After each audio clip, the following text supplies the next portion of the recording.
अस्सलाम वालेकुम नाज़रीन। आपको chairman NAB justice Javed Iqbal की एक वीडियो तो याद होगी जो 2 साल पहले लीक हुई थी, जिसमें चेयरमैन नैब एक अपनी एक क्लाइंट की अहलिया के साथ गैर अखलाकी हरकत करते हुए देखे गए थे।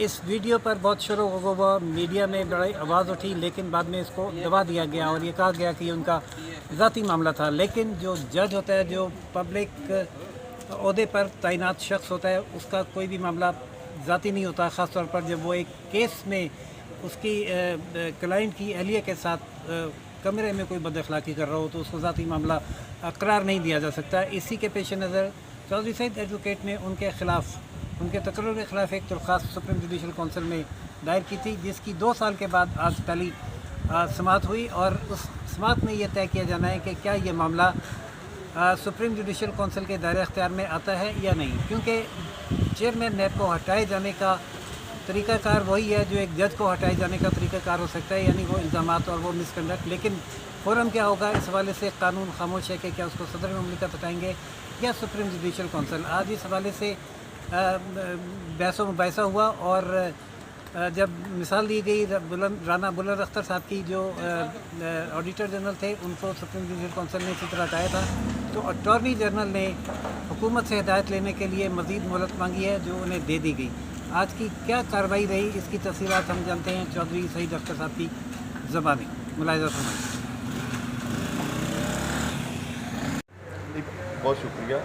इसमें यह है कि मखदूल्ला साहब, इसमें मैंने एप्लीकेशन दी थी कि प्रेसिडेंट ऑफ पाकिस्तान के चेयरमैन नैब, जो कि पूरे मुल्क में जो खुद करप्शन का ख़ात्मा करने के लिए आए हैं और सियासतदान किसी भी क्वार्टर से हों, चाहे मुस्लिम लीग नून का हो, पाकिस्तान पीपल्स पार्टी का हो, कोई ब्यूरोक्रेट, किसी को भी पकड़ रहे हैं, लेकिन वो ख़ुद एक मुबैना तौर पर एक गैर अखलाकी वीडियो आई और जिसमें मुबैना तौर पर जो थी तैयबा गुल, उसका केस पेंडिंग था, उसकी इंक्वायरी पेंडिंग थी, उनका रेफरेंस पेंडिंग था और रेफरेंस पेंडिंग होने के बावजूद उनको बुलाया गया और वहाँ उनके साथ गैर अखलाकी तौर पर उनके साथ बोसो किनारा किया गया मुबैना तौर पर, और आज तक उसको तरदीद नहीं की गई कि मैं उस वीडियो में नहीं था। उसके बाद उसकी ऑडियो भी आई। मैंने फिर प्रेसिडेंट ऑफ पाकिस्तान को एक रेफरेंस के लिए एक लेटर लिखा, तो जो प्रेसिडेंट ऑफ पाकिस्तान है उन्होंने आगे जो ये ऑनरेबल फोरम है सुप्रीम जुडिशल कौंसिल, उसको भेज दिया। इस सुप्रीम जुडिशल कौंसिल का जो था 2 अजलास पहले हुए और उसमें मुझे बुलाया गया। मैंने उसमें फिर अटॉर्नी जनरल साहब ने अपनी जो रिटर्न सबमिशंस दी, उन्होंने कहा कि ये काबिल पेश रफ्त नहीं है, क्योंकि ये जो नैब का कानून है 1999, इसकी अमेंडमेंट हुई है और इसमें ये हुक्म है कि इसमें on the grounds of removal जो हैं, ऑन द ग्राउंड्स ऑफ जज ऑफ सुप्रीम कोर्ट तो हैं, लेकिन इसमें फ़ोरम जो है सुप्रीम जुडिशल कौंसिल का, उसको डिटरमिन नहीं किया गया, उसको नहीं बताया गया। उसकी फिर उन्होंने रेफरेंस दिया कि जैसे कि ऑडिटर जनरल का है, जैसा कि टैक्स ओम्बुड्समैन का है, जैसा कि फेडरल टैक्स ओम्बुड्समैन का है, तो ये तीन चार फोरम उन्होंने बताया कि इसमें मैनर भी दिया गया, ग्राउंड्स भी दिए गए, लेकिन जो नैब का कानून है उसमें ये इनहेरेंटली कानूनी हुक्म है।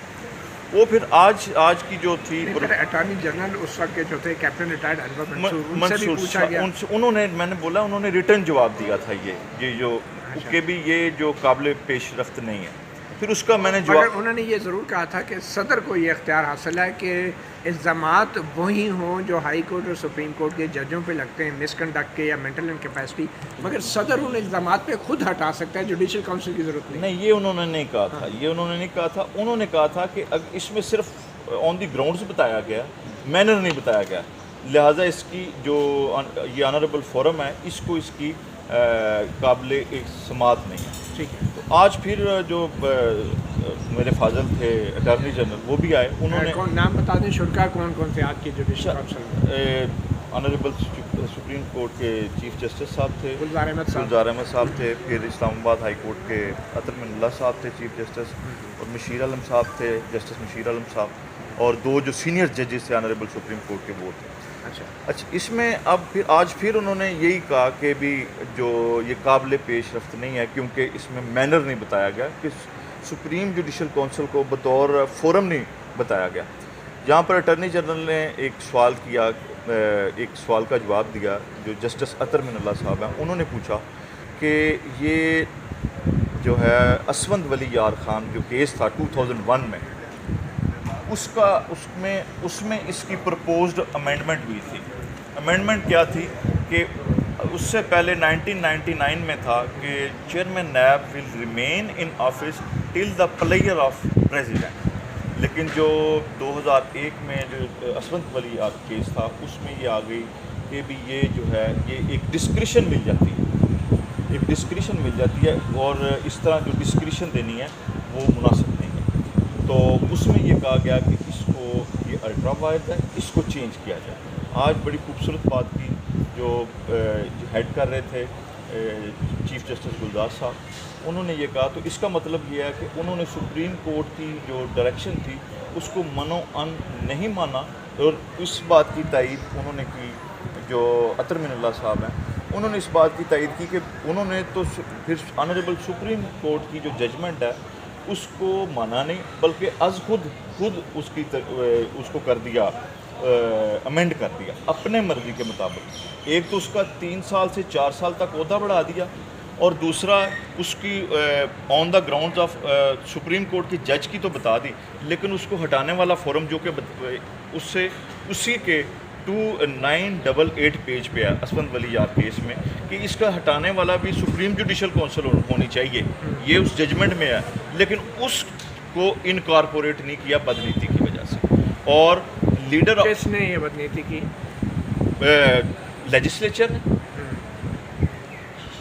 लेजिस्लेचर ने और नैब को जब कानून को तरमीम की, बेहतरी की, तो उसमें ये नहीं लिखा कि जुडिशल काउंसिल जो है इसको हटा सकता। हाँ, वो असवंत वली यार केस में 988 पेज पर मौजूद था। नहीं, तो आज फैसला क्या हुआ? जुडिशल काउंसिल ने क्या फैसला किया कि अगर चेयरमैन नैब जैसे शख्स को उसके ओहदे से हटाया जा सकता है, तो कौन हटाएगा? उन्होंने जो अटार्नी जनरल ऑफ पाकिस्तान है, उन्होंने barrister Khalid Javed, barrister attorney general है, उन्होंने कहा कि मैं इसमें जो है मैं सीख कर रहा हूँ, मैं गवर्नमेंट से जो है कुछ हदायत लेनी है, मुझे टाइम दिया जाए। उन्होंने कुछ टाइम लिया, सीख किया, क्योंकि उन्होंने भी एडमिट किया है कि जो ऑनरेबल सुप्रीम कोर्ट का ऑर्डर था 2001 का, वो रिव्यू में भी गए लेकिन उसको अमेंड नहीं किया। अच्छा, तो टाइम जो attorney general barrister Khalid Javed मांग रहे हैं, तो ये चेयरमैन नैब को रिटायर करवाना चाहते हैं नवंबर में इज्जत के साथ? मैं इस पे मैं क्या कह सकता हूँ, लेकिन जो शुनीद तो यही नज़र आ रही है, क्योंकि अब देखें ये 2019 की मैंने दरख्वास्त और रेफरेंस डाला हुआ है जो प्रेसिडेंट को, और आज मेरा ख्याल और बैरिस्टर खालिद जावेद साहब अभी तक जो है उन्होंने हुकूमत से हिदायत नहीं ली। हाँ, मैं 2-3 दफ़ा तो इसकी जो प्रोसीडिंग्स हो चुकी हैं। जस्टिस शौकत सदीकी जो है वो 30 जून को रिटायर हो गए और उनको इंसाफ नहीं मिला, कितने साल से पटिशन पेंडिंग है। और दूसरी तरफ barrister Khalid Javed attorney general जो है वक्त मांग रहे हैं इंस्ट्रक्शन लेने के लिए, ताकि चेयरमैन नैब को सहूलत दी जाए और वो इज्जत के साथ रिटायर हो जाए। टाइम तो उन्होंने मांगा कि भी मैं इसे हुकूमत से, और बाद में आपकी दरख्वास्त इन्फेक्शस हो जाएगी, गैर मुतलका हो जाएगी। वैसे सैयद आपने कहा है कि वो एक सेकंड अभी मुझे मुख्तसर ये बताएं कि आपने ये जो दरख्वास्त दायर की है, तो क्या तैयबा को तलब करवाने के लिए आपने सदा की है? मैंने तैयबा को तलब कराने के लिए सदा मेरी एप्लीकेशन में बिल्कुल है। मेरी एप्लीकेशन में वीडियो का, ऑडियो का फोरेंसिक कराने की भी इस्तदा है। मेरी जो रेफरेंस है, जो मेरी एप्लीकेशन है थ्रू प्रेसिडेंट ऑफ पाकिस्तान आई है, उसमें यह भी इस्तदा है कि टिल द फर्दर डिसीजन इसको चेयरमैन नैब को रोका जाए काम से। लेकिन अब मसला ये है कि अटार्नी जनरल जो साहब हैं उन्होंने इसकी जो मेंटेनेबिलिटी है उस पर सवाल उठाया। अच्छा, अब नया इसमें एक जो पॉइंट आया है, जो मैंने आपको बताया कि जो असवंत वली यार केस का, उसमें आ गया कि ऑनरेबल सुप्रीम कोर्ट की हदायत को, जो डायरेक्शंस हैं लॉ बनाने की, उनको मनोवन ही नहीं उसको किया गया। तो ये इस पे उन्होंने कहा ये इस पे भी पीनल एक्शन हो सकता है, क्योंकि जो चीफ जस्टिस ने कहा। किसके खिलाफ? ये तो लेजिस्लेचर ने किया ना, मैं इसमें तो पार्लियामेंट के खिलाफ कैसे पीनल एक्शन कर सकते हैं? नहीं, उन्होंने देखें जो डायरेक्शन दी गई है उसको मनोवन कानून नहीं बनाया गया, कानून अपनी मर्जी से बना दिया। डायरेक्शन तो के मुताबिक तो असम्बलियाँ कानून नहीं बनाती। उसमें उन्होंने दो, अब यहाँ पे एक और बात, मतीउल्लाह जान साहब, यहाँ पर उन्होंने एक बात की कि जो है गिलगित बल्तिस्तान का अभी रिसेंट हुआ है, उसमें कुछ ऑर्डर को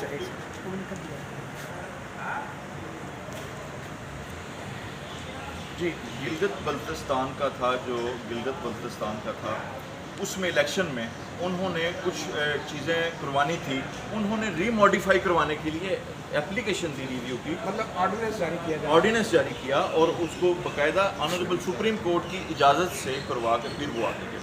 तो इस तरह उन्होंने विदाउट मतलब उन्होंने खुद ब खुद कर अच्छा, दिया। आप जब तक तैयबा जो खातून थी इस पूरे वीडियो में, उसके साथ क्या हुआ? वो she has got acquitted from charges from the NAB court. वो तो बरी हो चुकी है, बाइज्जत बरी हो चुकी है। जमात क्या थे? उस पर इल्ज़ाम था कि भी ये इनके नाम पे पैसे खा रही थी या उसने कुछ छोटी